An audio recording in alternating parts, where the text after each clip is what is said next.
नमस्कार विद्यार्थियों। मैं डॉक्टर धर्मपाल सिंह, प्रोफेसर राजनीति विज्ञान विभाग, PN केस्ट, राजकीय महाविद्यालय दौसा। आज मैं BA part second paper first British संविधान की प्रभुत्व संपन्नता, संसदीय सर्वोच्चता का क्या अर्थ है, क्या इसकी कोई सीमाएं हैं, इसके बारे में आपको तफसील से जानकारी देंगे।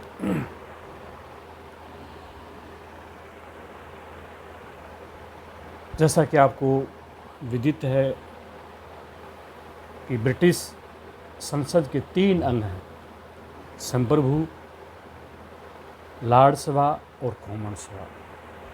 तीनों अंग मिलकर विधि निर्माण के कार्य को पूरा करते हैं। संसद के दोनों सदनों की बैठकों का निर्माण पृथक पृथक सिद्धांतों के आधार पर होता है। लॉर्ड सभा मुख्यतः एक वंशानुगत सदन है और कॉमन सभा एक लोक सदन है। डायसी विधायी सर्वोच्चता वेड और फिलिप्स संसदीय सर्वोच्चता कहना पसंद करते हैं। J.A.R. मेरियट किसी भी दृष्टि से भी देखा जाए ब्रिटिश विधानमंडल विश्व के सबसे अधिक मनोरंजक और महत्वपूर्ण है। इनसे प्राचीन कोई विधानमंडल नहीं। इसका अधिकार क्षेत्र सबसे अधिक विस्तृत है। इसकी शक्ति असीमित है। यह धार्मिक तथा लौकिक सभी मामलों में कानून निर्माण की सर्वोच्च सत्ता है। सर एडवर्ड कोक संसद की शक्ति तथा अधिकार क्षेत्र इतना सर्वोपरि और पूर्ण है कि इसकी सीमाएं में नहीं बांधी जा सकती। डायसी ब्रिटिश संसद वैधानिक दृष्टि से इतनी शक्तिशाली है कि वह एक शिशु को प्रौढ़ करार दे सकती है। वह मृत्यु के बाद किसी भी व्यक्ति को राजद्रोही सिद्ध कर सकती है। वह गैर कानूनी संतान को अपनी कानूनी करार दे सकती है और वह उचित समझे तो किसी भी व्यक्ति को अपने ही मामले में न्यायाधीश बना सकती है। संसद की प्रभुत्व का आशय विधायी सर्वोच्चता है।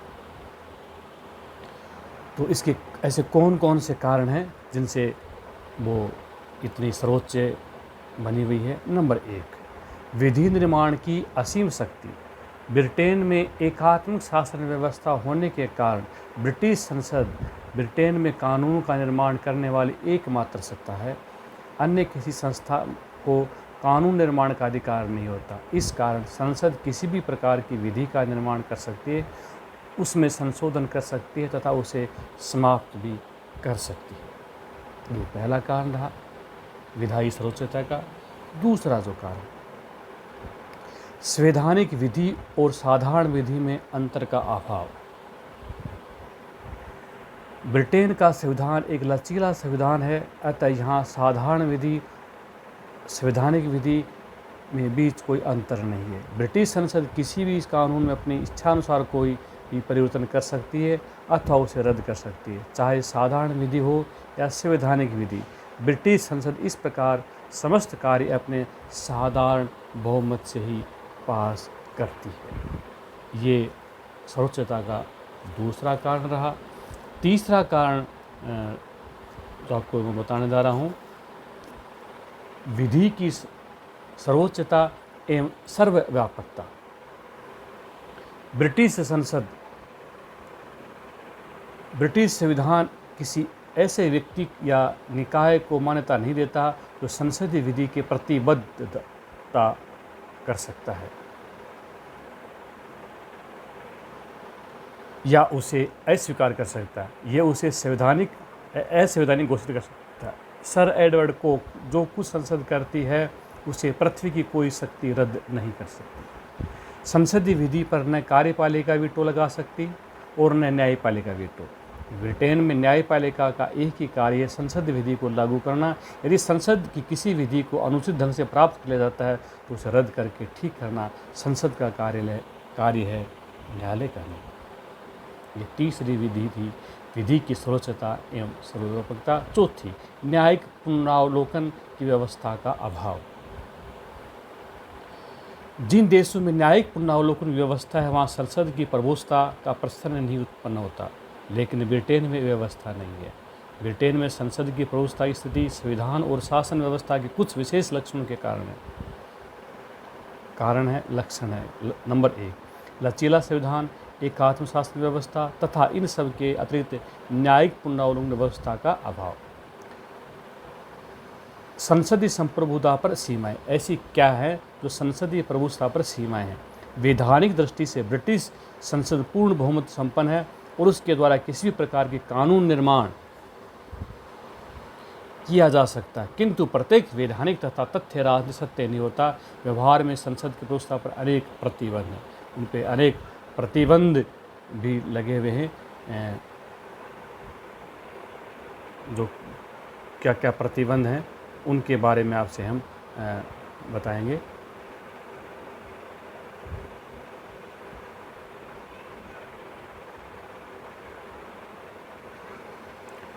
हाँ, तो नंबर 1, जनमत, पब्लिक ओपिनियन। संसद की प्रभुता का तात्पर्य लोक सदन की प्रभुता से ही होता है। लोक सदन जनमत जनता द्वारा प्रत्यक्ष रूप से निर्वाचित होता है और उसके द्वारा जनमत के विरुद्ध किसी कानून के निर्माण का साहस नहीं किया जा सकता। संसद समाचार पत्र और जनमत निर्माण के साधन पर पूरी दृष्टि रखती है। उसके लिए जनमत का उल्लंघन का अर्थ है आत्मघाती होता है। नैतिक बंधन, मोरल लिमिटेशंस। वैधानिक दृष्टि से संसद प्रभुतावान है, लेकिन व्यवहार में संसद के द्वारा नैतिक धारणाओं के विरुद्ध किसी कानून का निर्माण नहीं कर सकता। जेनिग्स, यदि कोई विधानमंडल का निर्णय करे तो नीली आंखों वाले बच्चों की हत्या कर दी जाए तो ऐसे बच्चों को क्या बचा के रखना गैर कानूनी काम होगा, परंतु कोई पागल ही विधानमंडल ऐसा करेगा और पागल जनता ही उसे क्या करेगी, स्वीकार करेगी। परंपराएं, रूढ़ियाँ, ट्रेडिशंस। ब्रिटेन की राजनीतिक जीवन में परंपराओं को भी महत्वपूर्ण स्थान प्राप्त है। बदली हुई परिस्थितियों के कारण यदि किसी परंपरा की उपयोगिता समाप्त हो जाती है तो कानून द्वारा उसे परिवर्तन किया जा सकता है। परंपराओं को उल्लंघन किया जाता है तो ब्रिटिश शासन व्यवस्था का आधार नष्ट हो जाएगा। कि ऐसा नहीं हो सकता कि परंपराएं भी वहाँ पर कार्य करती हैं। अगला जो बिंदु है विधि का शासन, जिसका अर्थ है कानून के समक्ष सभी व्यक्ति समान हैं। विधि का शासन और संसद की प्रभुता परस्पर आश्रित तथा संबंधित है। विधि का शासन और संसद की प्रभुता पर प्रतिबंध है। यदि ब्रिटिश संसद विधि के शासन का उल्लंघन करती है तो लगभग वैसी गंभीर जन प्रतिक्रिया होगी जैसी गंभीर प्रतिक्रिया किसी देश में शासन द्वारा मौलिक अधिकारों का उल्लंघन किए जाने पर हो सकती है। प्रदत्त व्यवस्थापन, ब्रिटेन में संसद का कानून निर्माण के संदर्भ कार्य बहुत महत्वपूर्ण हो जाने के कारण इस प्रकार के व्यवहार में अपना लिया जाता है। संसद की मोटी रूपरेखा निर्धारित करती है, विभिन्न नियमों तथा उप नियमों का बनाने का कार्य प्रशासनिक विभागों को सौंप दिया जाता है। यही प्रदत्त व्यवस्थापन है। अंतर्राष्ट्रीय कानून और संगठन, अंतर्राष्ट्रीय कानून के द्वारा भी संसद की संप्रभुता सीमित हो जाती है। West Red Gold Mining Company बनाम सम्राट नामक विवाद के लिए निर्णय हो चुका है। अंतर्राष्ट्रीय कानून राष्ट्रीय कानून का ही एक भाग है और जिस कानून ने सभ्य राष्ट्रों की सहमति प्राप्त कर ली, ब्रिटिश अंतर्राष्ट्रीय कानून के विरुद्ध भी कहीं नियमों का निर्माण नहीं कर सकती। आंतरिक और बाहरी सीमाएं, लेस्ली स्टेफन, संसद आंतरिक और बाहरी दोनों रूपों में से क्या है, सीमित है।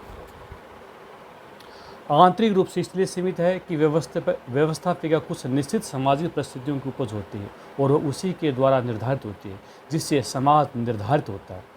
बाहरी रूप से इसलिए सीमित है कि विधि को लागू करने की शक्ति के अधीन होकर रखने की नैसर्गिक प्रवृत्ति पर निर्भर करती है, जो स्वयं में सीमित है। इस प्रकार संसद के प्रभुता का अर्थ यह नहीं कि ब्रिटेन की संसद जैसा चाहे वैसा कानून बना सकती है, परंतु इतना अर्थ अवश्य है कि यह कैसी भी विधि बनाए उसके द्वारा निर्मित विधि को ब्रिटेन में किसी भी न्यायालय या न्यायिक अधिकारी के समक्ष किसी भी आधार पर